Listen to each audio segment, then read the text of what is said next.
816 Talk 107.3 FM WBRP. Mornings with Brian Haldane rolling right along. The headline at the Advocate reads, residents criticize plan for new stormwater fee, say Baton Rouge is rushing to pass it. This is coming out of the first public meeting about the new stormwater drainage fee. Joining us now to talk about it, Metro Councilman Aaron Moake. Aaron, welcome back, man. How are you? Good morning. Doing good. Coming off a good weekend. Ready to get this week started. I mean, so it's going to get cold tonight. Yes, it is. I'm so excited. I hate nerding out like this all the time, but isn't that like it's fall? You wake up the next morning and it's like, whoa, okay. Oh, yeah. I'm ready to go outside, set a little bonfire each evening, fire up the fire pit, and just enjoy the weekend. Exactly. So a push to create a new stormwater fee in East Baton Rouge Parish, it caught some blowback on Thursday at the first meeting. Oh, yeah, the first meeting, it was definitely out there. Great turnout. Public's interested in the event. We have one tonight at the Pride Community Center. Our second one. Each council member is doing several of these public meetings. So please check the BR website, and there's a meeting in your area coming up soon. So please come out and voice your opinion. Absolutely, and we'll run down the schedule. Wait, I thought I had the schedule of them. We'll run down the schedule of them before we're done here. Before we get into the stormwater drainage fee itself, I want to start with the EPA asking about the non-disclosure agreement in the mayor's office, a number of folks signing off on that. What's your take there? Any shot that you signed something like that? No, first of all, I would never sign anything like that, especially with two public agencies. We're talking about government agencies that the fact that there's even NDAs. Now, if it was a criminal thing or some kind of pending whatever, I get it. But something like this, that you're going to the public to ask for something, that's just something I would never do. And the fact that another public agency asked for this is really perplexing, and it's ridiculous. So does this start the whole process off on the wrong foot? Oh, yeah, definitely. It gives the wrong impression from the get-go. When you start talking to the public, and especially when you start talking to your council members, and you start asking questions as a council member, and you're told, well, I can't discuss that. Well, why not? Because we have this NDA. Right. Okay. Well, at that point, the whole thing just goes downhill from there. You know, I'm not disputing that something needs to be done. But there's a way and a process that it needs to be handled. And in an NDA, as soon as you mention that, just stops the whole process. Yeah, because it doesn't pass the smell test, and everybody starts asking questions like, what are you trying to hide? You lose the fact of what are we trying to accomplish, and you start focusing on what are we trying to hide. Those are two entirely different discussions, and the second one's needed. The first one is chasing a rabbit. Correct. And a lot of this has to deal with the audit as far as what they've came in and what they see in deficiencies and everything else. Why is that so whatever that we can't discuss that we need to fix it? Right. You know, in the timeline, it has just been, it's too rushed. It's too quick. It's not enough time for even us as council members to get out there and talk to the public when basically this process has been looking to be put on the books as far as actual setup and introduction for about a month and a half. We've had some discussions. We've had some presentations in council meetings previously. Mm-hmm. The big thing comes up about last October. Yeah, we've had some presentations and stuff that people have said, this is what we're looking into. This is what we're seeing, what's fair and what's right. But the actual process there needs to be more timeline.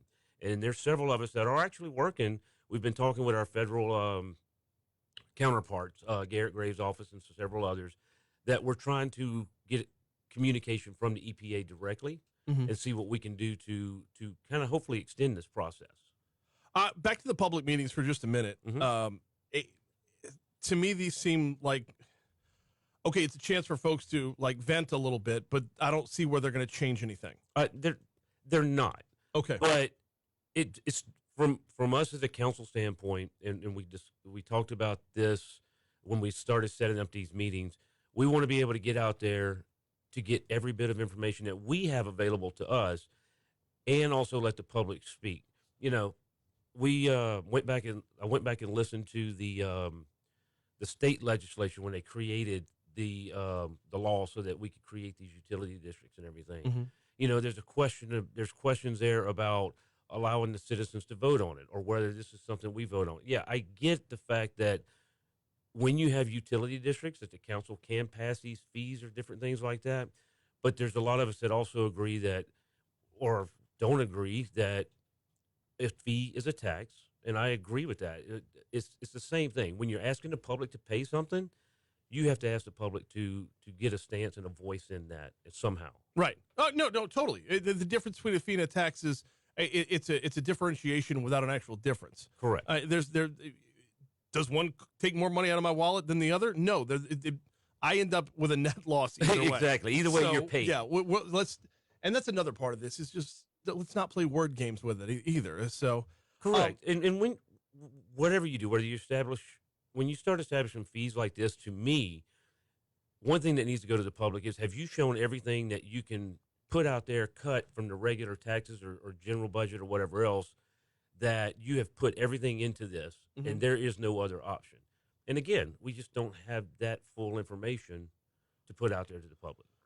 The other part of this that I find, I don't want to say alarming, but it sends up another red flag. We've been out of compliance for, I'm trying to remember how, Lori explained how long we've been out. But this goes back to the 80s. Yeah. Oh, really? Yeah, this is, from what I'm being told, is late 80s, 90s. I mean, it's something that has been, and this is nothing with this current administration or whatever.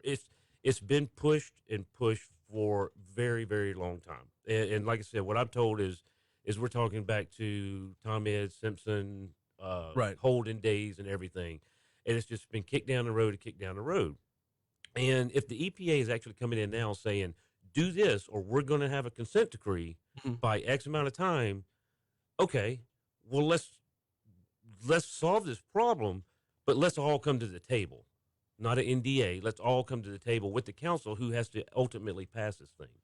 And that's, and the council passes it, not the people. And then, anyway, the fact that we've been out of compliance for so long, and now it's a matter of do it or be punished for it. Correct. We've skipped the past where we can have any kind of collaboration, where y'all can take an honest look at the full budget and see what are there dedications that can be undedicated, that sort of thing. We had this conversation. Yeah, we had this conversation before when we tried to do the tax change. Exactly. So I just, from a councilman's perspective, where do you go from here? So where I go from here is what I've done, and I talked with Paul Sawyer over the weekend. Okay. He's with Garrett Gray's office. Garrett Gray's office and everything, trying to work with those delegations that can get us as council members directly in touch with EPA and everything, and say, hey, let's kind of pause this right now. All of a sudden, it's been thrown into our court. Right. So you have a different group to talk with. Let's see what we can do. Garrett Graves brought up a good point. We put millions into the stormwater district with the ARP funds. I get it. That's one-time funding, and we need to look at a maintenance thing. But we have put millions into it. We're going forward. So it's been this long. What's a little bit more time to where we can talk to you?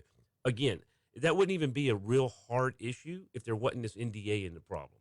Right. The NDA leaves too much wide open. So I've asked, and several of us have requested to work with Paul and Garrett Gray's office to have a sit down and talk with the EPA and these others that are talking about doing a consent decree.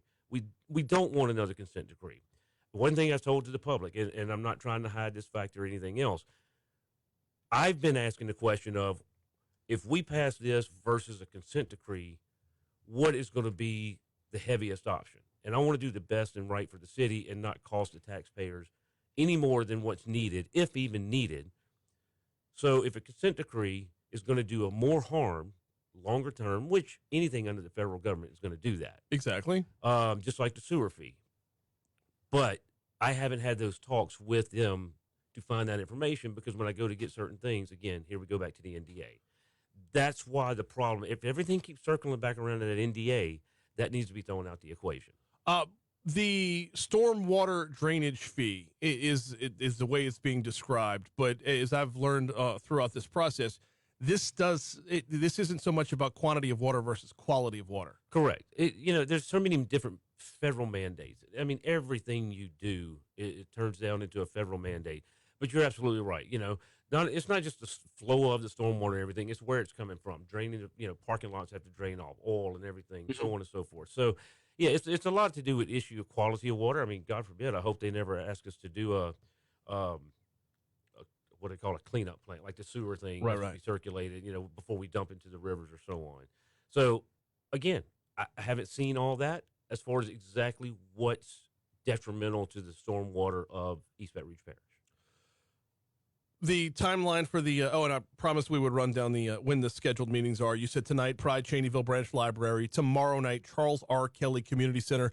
Thursday, October 20th at the Bluebonnet Regional Branch Library, if you want to step away from the Saints on Thursday Night Football. Right. Monday, October 24th at the Fairwood Branch Library, and Tuesday, October 25th at the Jones Creek Regional Branch Library.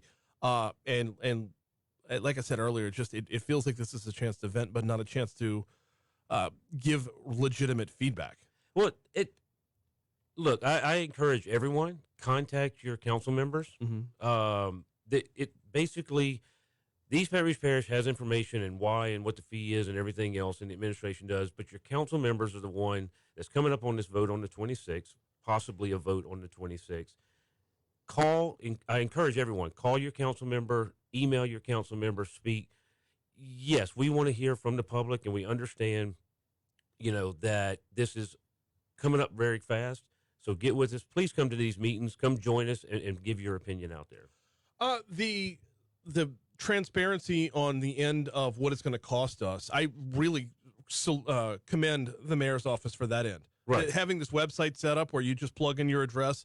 It's based off of what, $1.36 per $1. I think it's $1.64 per 500 square feet. Okay. So yeah, I mean, at the end of the day, this is probably going to cost me less than $200 a year. I say probably. I've already seen the number. I'm trying to remember it off the top of my head, but it's going to cost me less than $200 a year. And that's not my main concern. My main concern is the way this is being handled and the actual effectiveness of what I will get out of it. Correct. Because we don't know. I've asked the question before myself. What has the EPA told us is exactly wrong? What are they telling us to do to fix specifically, Right. And I mean, I haven't even got that information yet.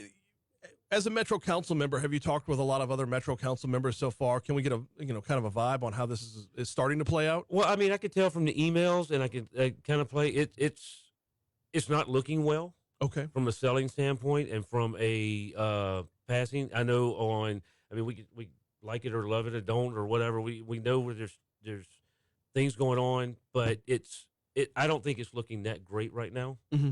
So we'll just have to take it from there and have more discussion on the 26th. The 26th is where it will come to a vote, though. Correct. Right? Okay. We're going to continue to talk about it walking up to it. In the meanwhile, I greatly appreciate your time this morning. The NDA thing, it just there's no lens I can look at and justify it. Right. There's no way to do it. And anytime you're having public discussion, we've said this over and over. I think that's the biggest hindrance in the whole putting this out there and the information that we're trying to do, that even from the council standpoint, even though we haven't signed an NDA, when I don't feel like I can get every bit of questions answered that I want as a council member, then it's hard for me to describe that and put that information out there to the public, just because then I feel like I'm not putting the whole story out. Well, you're responsible to the public. They're coming Correct. to you for information that you're not going to be able to provide. Correct. He's Metro Councilman Aaron Moake. I greatly appreciate a couple minutes this morning. We'll continue to follow it and all the way up until the vote on the 26th. Glad to be here. If you ever need anything, let me know. Please Always. Contact your council members. You heard the man. Contact your council members on this one. Like we said, there's a stack of meetings coming up between now and the 26th. The next one is tonight. The one after that is tomorrow night. Tonight's meeting is at the Pride Cheneyville Branch Library tomorrow night, Charles R. Kelly Community Center. All right, we're going to take a